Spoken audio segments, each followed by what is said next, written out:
पण मला नाही वाटत तो तयार होईल. म्हणजे लग्नाच्या आधी सुद्धा आमचं बोलणं झालं होतं, तेव्हाही तो नाहीच म्हणाला होता. आणि त्याचं बरोबर आहे, तो स्वतःच्या कुटुंबाला प्राधान्य देणारा, प्रायोरिटी देणारा मुलगा आहे आणि मला नाही वाटत तो कुटुंबापासून वेगळा राहू शकेल. आणि त्याच्या या मताचा मी पूर्णपणे आदर करतो बाबा. जावई बापू, खरं तर एवढ्या थोड्या दिवसामध्ये तुम्ही माझ्या रोहनला खूप छान ओळखलत. सहसा मी माणसं ओळखायला चूक करत नाही बाबा. आणि रोहनचा हाच गुण मला खूप आवडतो. म्हणजे आपलं काम आणि आपलं कुटुंब या दोन्हीपैकी योग्य वेळी योग्य प्राधान्य देणाऱ्या व्यक्तींचं मला कायम कौतुक वाटतं. आणि म्हणूनच मला असं वाटतं की रोहन माझ्या बहिणीला योग्य वेळ देऊ शकेल, तिच्या सगळ्या इच्छा पूर्ण करू शकेल. माझ्या बहिणीसाठी तो एकदम परफेक्ट आहे. आणि माझ्या रोहनसाठी आधीरा. खरंच त्याला अशीच म्हणजे स्पष्ट बोलणारी, त्याच्यावर प्रेम करणारी, त्याच्यावरून जीव ओवाळून टाकणारी मुलगी हवी होती.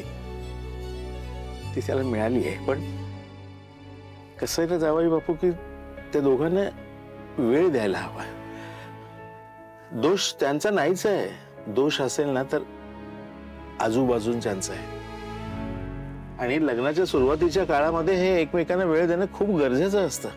म्हणून मी म्हणतो की त्यांच्या आजूबाजूची गर्दी जर कमी झाली ना तर त्यांना छानपैकी एकमेकांना वेळ देता येईल आणि मग सुखाचा संसार करायला त्यांना सवड मिळेल. काय आहे, आमच्या पिढीमध्ये ना असं काही नव्हतं हो. आणि आमची तशी अपेक्षाही नव्हती. पण आजकालची पिढी, त्यांच्या अपेक्षा वाढल्या आहेत, वेगळ्या आहेत. आपण ते समजून घ्यायला हव्यात. म्हणून म्हणतो की मी सुचवलेल्या पर्यायाचा तुम्ही जरूर विचार करावा.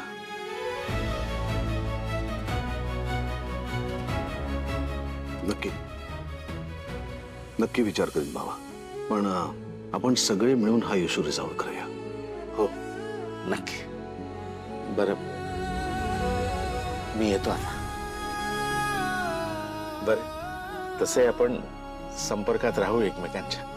नक्की बाबा, येतो.